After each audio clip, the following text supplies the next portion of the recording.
Hello everyone, welcome back to my channel. Today I want to talk to you about what I'm currently reading, especially as an English literature student at university. I have been reading a lot of things. I wanted to make a wrap up for January actually, but I have not finished basically anything that I started in January. I just looked at my Goodreads and I realized that I had more things that I had not finished reading that I am currently reading than I have wrapped up. So there's no way for me to make a wrap up because I have not wrapped up anything this last month. Because I've been reading so much for school and like for university and also for myself, but somehow I've ended up picking up books which force me to read them slowly and take my time with it, sit with them. You know, the kind of books which you can't just read in a go. You have to give it time to understand. All the books that I've been reading somehow fall into that category. Reading books like that helps you read and focus on what you're reading and again sit with the book. I think that's rare. I thought, why not just make a video about everything that I've been reading and not just the books that I've been reading, and you will see what I mean by that. And also focusing on what I've been reading for school, because I have been reading so much just for my class this term, because I have a class where I have to read a book every week, and my class happens to be on Tuesday. Like my entire module is just stacked on Tuesday, so I basically have to read it by Tuesday. Every weekend I'm finishing a book essentially. So yeah, I also have my little cup of coffee with me. I know, very basic of me to do that. I can see myself, I look like a professor. I'm giving professor vibes today. Who thinks that? Because I think this is such a professor outfit, which is what also tempted me to make this video right now. I also think I look good today. I have so much stuff to do. Please tell me if you're also like, just, you feel like you just have so much stuff to do. I just keep like signing up for things and I already have work and I don't know why I keep...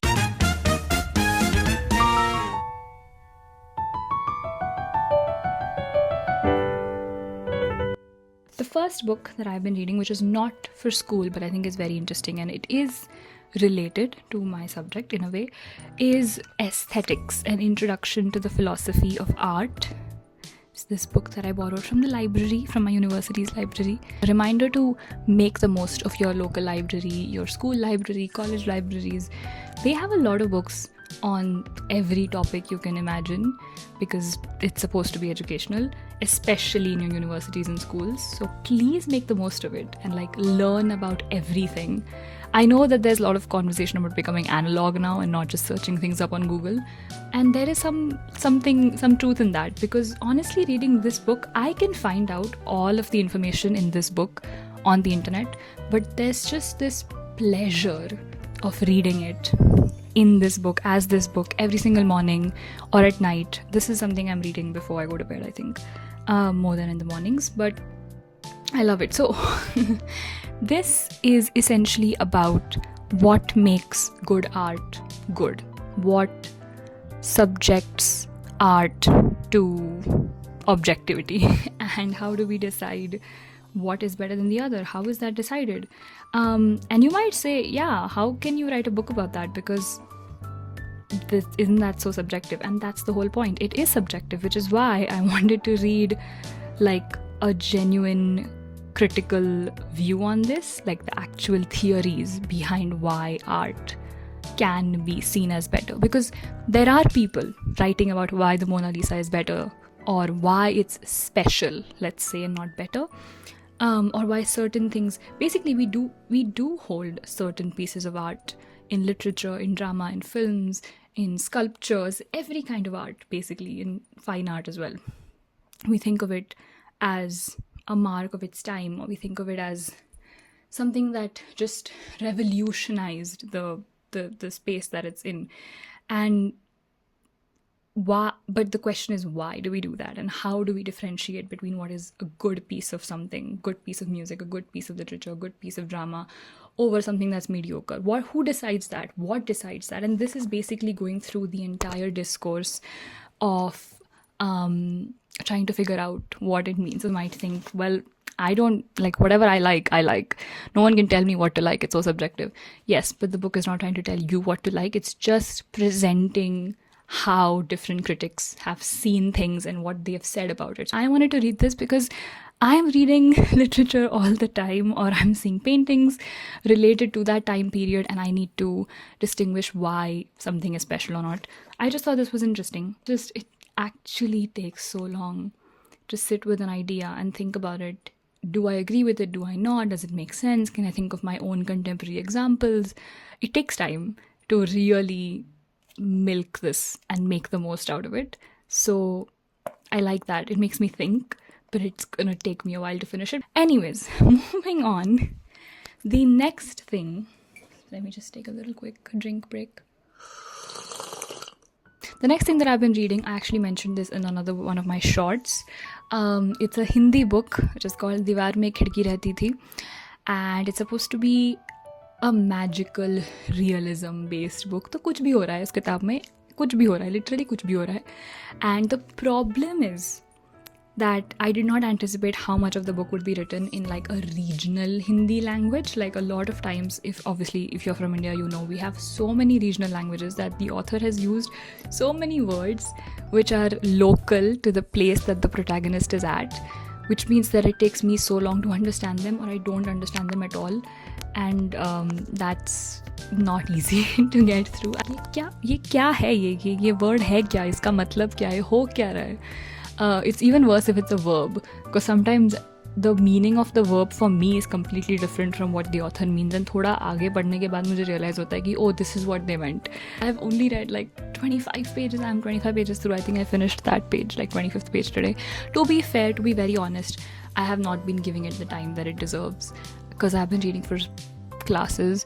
But if I genuinely committed to reading at least 5 pages every night, I would have finished it in this week. So I need to do that. कुछ भी हो रहा है उस book में, कुछ भी, like कुछ भी, literally कुछ भी हो रहा है.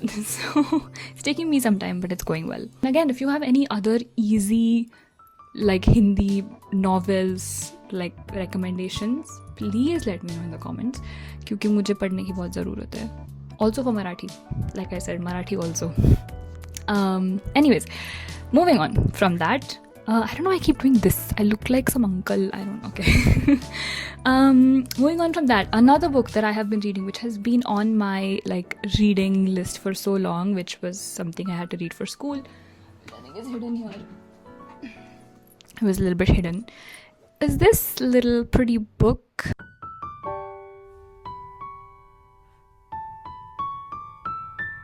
It's Mary Barton by Elizabeth Gaskell. This is again a book I borrowed from my library. I love it. Look at the color. It's so beautiful. This is such an old edition of it, but I love it. And as you can see, I have also marked down things. The problem with this is, also you may notice that I have bookmarks, but I don't use them. I literally have receipts, papers, pencils. My literally pencils. I know this is not really that nice, but I have a pencil in this. I have this pencil which was in another book, which I'll show you in a second. So, पता नहीं मेरा क्या होगा. This is literally, this is not even a receipt, the one I have in this book. It's doctor का like पर्ची, I don't, okay.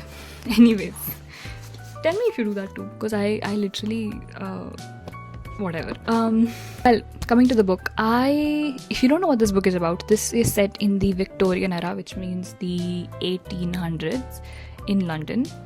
And sorry, not in London actually, in Manchester. This is set in Manchester. It is the story of Mary Barton, who is the main character, and basically the idea is that this is when the Industrial Revolution hit Britain and cities such as Manchester specifically. So it's basically a window into the social economic conditions of the time, how people were, what changes they had, the political situation of the time, and the characters basically personify a lot of the things happening over time. Obviously I'm reading it for class, so you know there's a reason I'm reading it, but regardless, the story is also very interesting, and I loved like marking down different things for class and all. Like I just look at how beautiful. I just love the way that these books look when you like marked them and stuff. It just feels so nice. So this is one that I've been intending to finish reading. This is still in my currently reading क्योंकि इसका week हो गया and I've been spoiled for it. I was really enjoying reading it. I just didn't end up finishing it in time for class. And now I'm like, bro, I've been spoiled for it. So now it's like I have no motivation to keep reading it, but I know I'll enjoy it. I've been spoiled just enough that I have like my motivation is waning, but also not enough that I can be like, okay, I just know the whole book. I might as well mark it as I've read it and move on. I can't move on, and neither can I bring myself to read it. So now it's like I'm stuck in the middle with this one. But I will get to it. I will get to it when I feel like when I'm in the mood for it is the plan. But yeah, so that's a book that I've been reading for class. Uske alawa, again in my currently reading, another book I'm currently reading is The 7 Habits of Highly Effective People. This is a very famous book actually, और ये बहुत ही पुरानी copy है which was gifted to my parents. I think ये मेरे पापा को gift किया था after by his colleagues. You can see there's like signs in it. And as you can see, I have a bookmark in this. And I've read like a good chunk of it. Almost half of it basically actually I've read. The thing is, he divides the 7 habits in this book. If you've read it, you know. He divides the 7 habits into like a pyramid basically. Like 3, 3 and then 1 whole. So I have read the first base of the pyramid. And the idea is to first practice that and then move on, sort of graduate to the next level. So for me to graduate to the next level, I have to first inculcate the first 3 habits in my life, which I haven't done yet. I plan to finish reading this by the end of the year, but it's still in my currently reading because I've been reading it. And technically, it's in my currently reading. I haven't been actively reading it. But yes, it's there, and I do plan on revising जो मैंने already पढ़ा है because I read it last year. Though I remember a bit of it, but I need to like revise and really start putting it in my life because this is a good book though. I will say like everything that he's saying in this makes so much sense. Couple of my professors have also mentioned this book at times, so I would highly recommend if you're looking for a non-fiction self-help book which is not very preachy or not very like, I don't know, the tone of this book is very different from books like Subtle Art of Not Giving Enough. I think this is better than that, for sure. 100% better than that book. Pick up this. I think this is a great recommendation if you're looking for something to help you in life. But you have to apply it to your life. You can't just sit with it, which I shouldn't be talking, but yeah. Currently, I'm reading Alice's Adventures in Wonderland by Lewis Carroll for class, and I am loving it. Like when I say I'm loving this book, I'm loving it. I feel like because of the kind of books I'm reading, I feel like I've been in a reading slump because it's been just going so slow, which again is good. But I just wanted to read something fun and nice and make me feel like a child again, and this is exactly what I needed. And I knew this would cheer me up, but I didn't anticipate how much. Like oh my god, I'm already on page 50. I know I'm on page 50. I had that pencil in this actually. So yeah, I'm on page number 50. And the first book, this has both Alice's Adventures in Wonderland and Through the Looking Glass, but the first one's just like 110 pages. So I'm halfway through, basically. Like I only have that much left. Ye jo beach wala is how much I have left. So I have basically like whizzed through that much of the book. I started reading it yesterday, and I've already read that much, which is more than a lot of the books I've read combined in this year. So yeah, so I am really loving it. So if you have read Lewis Carroll for school, or if you have basically encountered him previously, you will know that he has such a beautiful, distinct way of writing. He writes with so much whimsy and wonder, and obviously that's like the quality of the book, and those are the characteristics of the book. But the way he writes is so smart and intelligent. You know, I think it takes so much wit, it takes so much intelligence, it takes so much wit to write something whimsical and wonderful, like literally wonderful. I'll show you one page and you will understand exactly what I mean when I say that, because he's a genius, is all I can say. Look at this. So this is when she meets a mouse, and the context for this is that Alice has met a mouse and he's saying something to her, but she's distracted by his tail because of how long it is. And so this is how he has chosen to present that. Like, because she's distracted by his tale. Imagine you are her and you're looking at something. Imagine someone's talking to you and you're focused on something else. It's almost like the things they say are combined with the thing you're watching, and it almost takes that form. But within that, it's not just the structure of it, it's what he has written within it as well. And the story itself goes all over the place. I think it's incredible for children, but also for adults. I love it. I'm just loving it. And I love the use of things. There's so much to talk about in this book, even from like analysis lens. I can't wait to read this in class and like see what people think about this and read the other like extra readings for this, because I really want to know. I want to really analyze this in like a critical lens. Another one that I'm going to be reading after this next week, the book we have, is Charles Dickens's Our Mutual Friend. I'm not ready for this. I'm not excited for this. I mean, I like Dickens. I don't know if I like him though. I haven't really read much of him. I've read only The Christmas Carol completely, to be fair. And a lot of people have said that they don't like Dickens. Also, he's kind of racist. Not kind of, he's very racist actually. And I'm sure I'm going to see a bunch of that in this book. So I'm not excited for that. And this is also 800 pages long. This is 800 pages. I'm not excited to read 800 pages of a racist thoughts. Truly.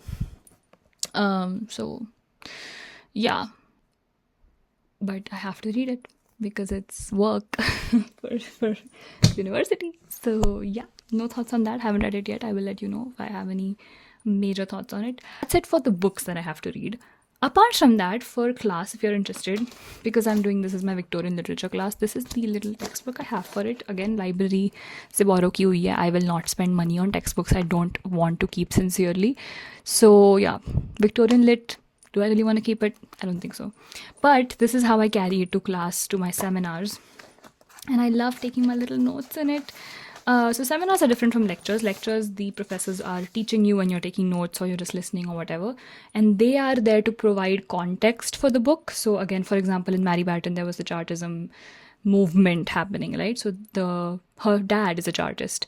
So the context of the movement and what it meant and the workers' conditions, living conditions, etc., give context to the book and the characters. While the seminars, that happens in lectures. The seminars, on the other hand, is where you meet with your fellow classmates and peers, and you just discuss what you felt about the book. You have some questions you have to answer. It's supposed to improve your public speaking skills and like presenting your ideas and stuff. Basically, you have to do presentations and things. And this time I have a beautiful seminar tutor who rambles on about everything, and I just love writing with pencil on just loose leaf papers. It makes me feel so academic and also genuinely makes me focus in class also. I just like this aesthetic.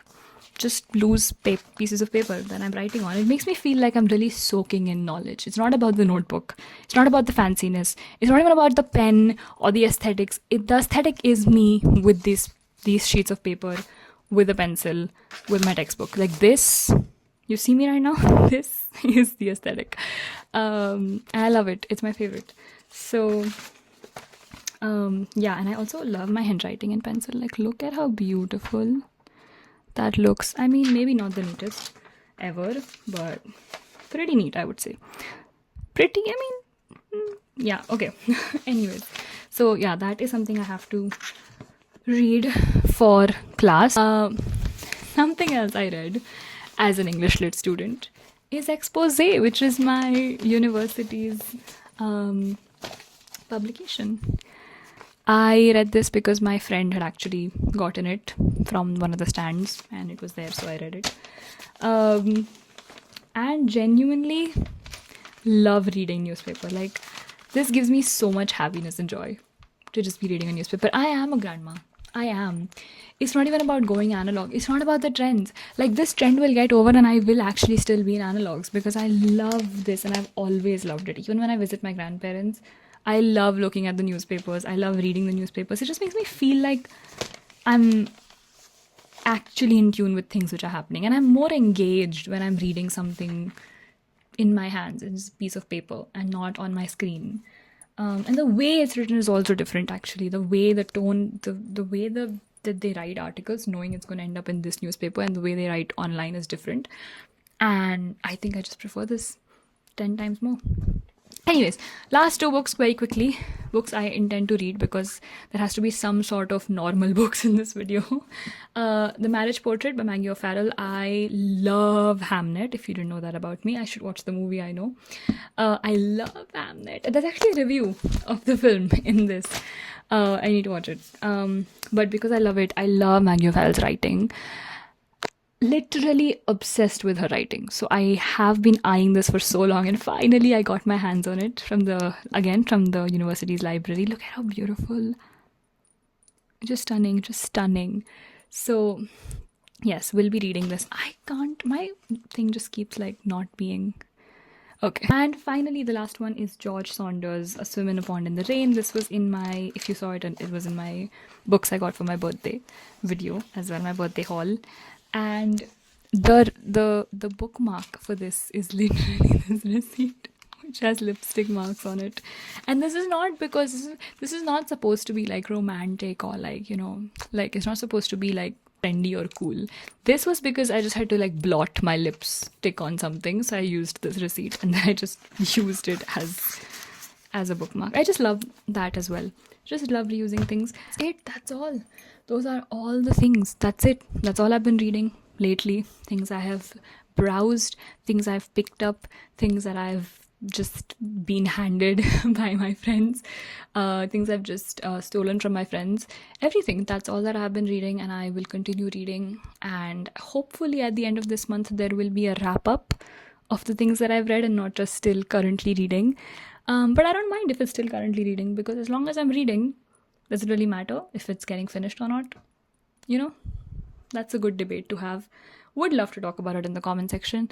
Let me know what you are reading as well, or what you want me to make, especially if you have any questions for me as a lit major, because I didn't actually see a lot of videos like this. So if you would like to know in depth what I had to read as a lit student, like all the books I had to read for this module, or in general, especially at the University of Exeter, then do let me know. And I will make an entire video dedicated to that. I just don't know if it'll be interesting enough for everyone, for people. But I know there's an audience out there for it. So yeah, do let me know what you're reading and what I should read next, and what I should read to get me out of a reading slump. Because I feel like I need to read some fast-paced books, or even any children's books which you love, because reading Alice has made me realize I really want to read children's lit more as well.